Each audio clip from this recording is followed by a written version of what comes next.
మీరు వీడియోలో క్లియర్ కనబడుతుంది. సుమన్ గారు ఇటున్నారు, రౌత్ ఏమో అటు నుంచి వచ్చింది.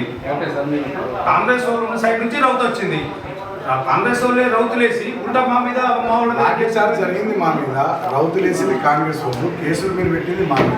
ఏం పంపుతండి ఇంత ఏకపక్షంగా పోలీసు వ్యవహారం మొత్తం వివేక్ ఏం చెప్తా చేస్తున్నారు. మీరు మొత్తం మంత్రి గారు నడుస్తున్నారు, మంత్రి గారు రాజ్యం నడుస్తున్నది. మాకు 22 స్థానాలలో 14 స్థానాలు వచ్చినాయి కేంద్రపల్లి మున్సిపాలిటీలో. మమ్మల్ని ఎందుకు ఈ రకంగా చేస్తూ ఉన్నారు? ఎందుకు ఈ దౌర్జన్యం? ఈ ప్రాంతంలో గతంలో ఎప్పుడు ఇట్లా జరిగిందా? ఇట్లా ఉండేనా? ప్రజాస్వామ్యం లేదా? ఇంకా దుర్మార్గం చేసారు. మేము కంప్లైంట్ చేయడానికి మీ ఎస్ఎస్లో తీసుకోరు, ఆయన స్టేషన్లో ఉండి బయట కానిస్టేబుల్తో లేడు అని చెప్పిస్తాడు. మా కంప్లైంట్లు తీసుకోరు. నేను డోర్ తీయండి అమ్మా, ఎందుకంటే మొత్తం తెలుసు కదా ఇది అక్రమ కేసు. మనల్ని ఎట్లా వేసి జైల్లో పెట్టాలి, జైల్లో పెట్టి వీళ్ళు ఎలక్షన్ చేసుకోవాలి, కాంగ్రెస్ జెండా ఎగరాలి దాని మీద అనేది వీళ్ళ ఏజెండా, మంత్రి ఏజెండా, వివేక్ ఏజెండా. మంత్రి వివేక్ ఏజెండాలో భాగంగా వీళ్ళు పనిచేస్తూ ఉన్నారు. నేను రాయేసి కొట్టినట్టు ఎక్కడ మీరు వీడియో ఫుటేజ్ నా మీద ఎట్లా కేసు పెడతారు? నా మీద ఎట్లా కేసు పెడతారు?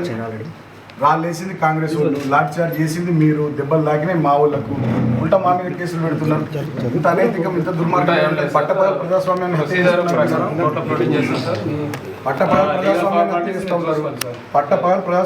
చేస్తూ ఉన్నారు చెన్నూరు నియోజకవర్గంలో. గతంలో ఎన్నడూ లేదు. ఒక మున్సిపాలిటీ కోసం మంత్రి గారు మొత్తం బరిదేగించి దీన్ని రావణ కాష్టం చేస్తున్నాడు రామకృష్ణపురి ఏరియానంతా. ఎన్నడన్నా గతంలో ఇట్లున్నదా? ఇదేం పద్ధతి మాకు అర్థం కాదు.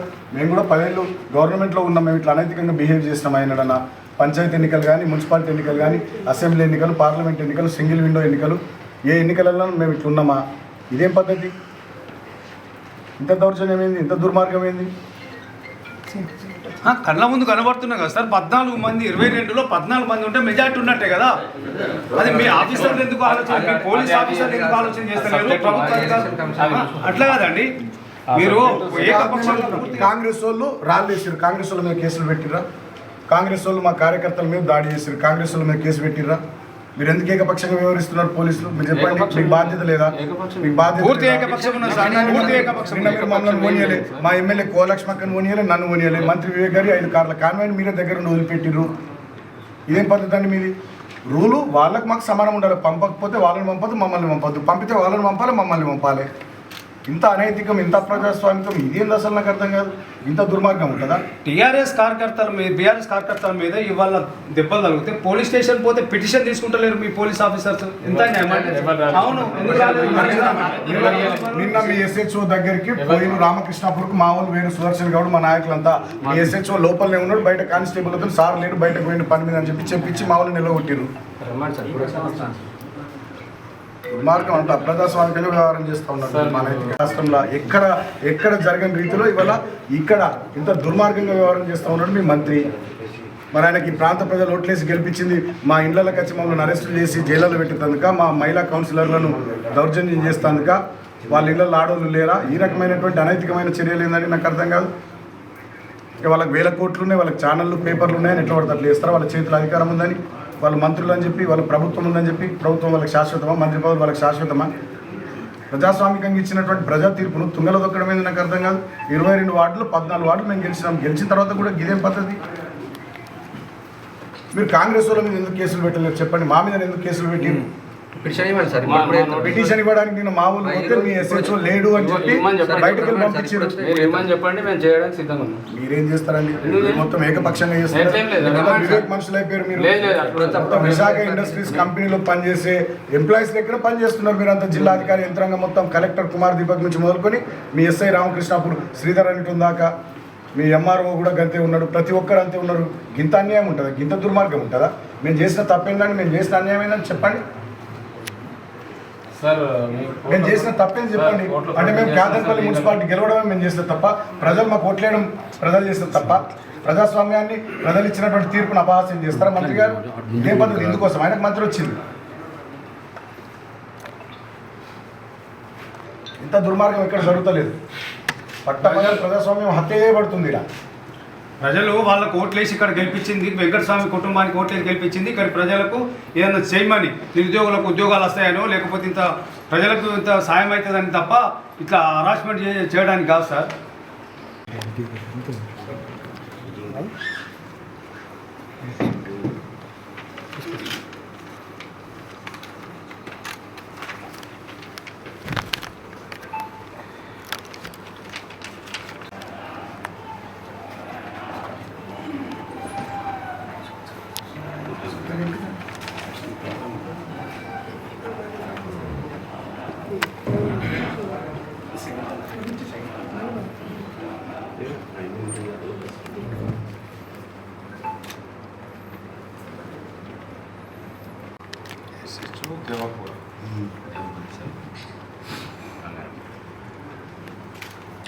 పోలీసు వాళ్ళ మీద కాంగ్రెస్ వాళ్ళ మీద బండరాలతో పెట్టినమాట మనం.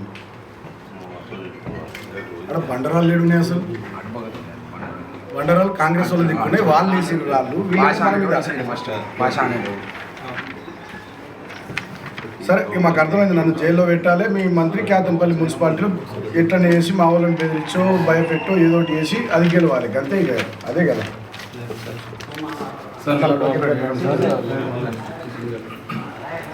ఈ అక్రమ కేసులు పెట్టి కోఆపరేట్ చేయమంటే ఇదే పద్ధతి. ఏ కోఆపరేషన్ మీరు పెట్టింది అక్రమ కేసు, దానికి మళ్ళీ మమ్మల్ని కోఆపరేట్ చేయమంటారు. దాంట్లో మేము కోఆపరేట్ చేసేది ఏముంటుందండి? నాకు అర్థం కాదు. మార్కెట్లో పెట్టి 2 రోజులు అడ్డుకున్నారు మమ్మల్ని. కూర ఉండాలని కూడా 16th నాడు అదే పని, 17th నాడు అదే పని. మొత్తంగా మా కౌన్సిలర్లను ఓనియరు, మా కౌన్సిలర్ల మీద దాడులు చేస్తారు, మా నాయకుల మీద దాడులు చేస్తారు, మా మీద దాడులు చేస్తారు, అక్రమంగా కేసులు పెడతారు. మొత్తం మంత్రి గారి గుండారాజ్యం అయిపోయింది. ఇలా మంత్రి రౌడీ, ఆయన కొడుకు రౌడీ, వాళ్ళు రౌడీ, గుండాలో ఇవాళ నమ్మాలంటున్నారు.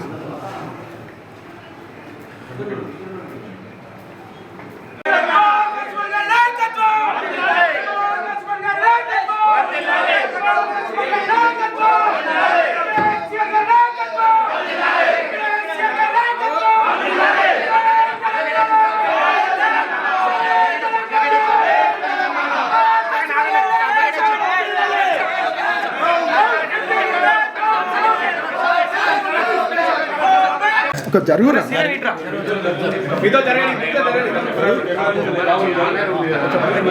కొంచెం ఎట్లా ఉన్నాడు సార్?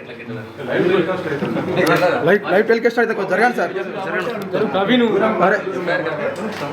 అక్రమ కేసు కావాలని సెల్లు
కొట్టినందుకు ఏమన్నా ఏమన్నా అంటే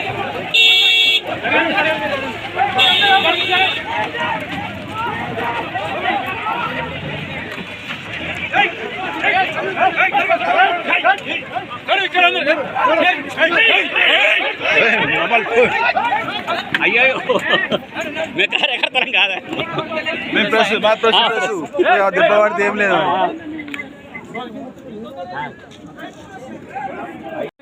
పరిస్థితి ఎక్కడ లేదు. ఇవాళ వివేక్ గారు పోలీస్ అధికారులను పెట్టుకొని ఇవాళ పూర్తిగా వాళ్ళ ఏజెంట్ లాగా వాళ్ళ కంపెనీలో ఎంప్లాయీస్ లాగా ఇవాళ పోలీస్ అధికారులు మరి పనిచేస్తున్నారు. ఇంత దౌర్భాగ్యం. మరి ఇలాంటి పరిస్థితులు ప్రజలు గమనించాలి. రాబోయే కాలంలో తప్పకుండా ఈ రాక్షస పాలన అంతమొందించడానికి ప్రజలందరూ కూడా ఏకతాటిపై వచ్చి ప్రజాస్వామ్యాన్ని కాపాడాలని చెప్పేసి మేము ప్రజలను విజ్ఞప్తి చేస్తున్నాం.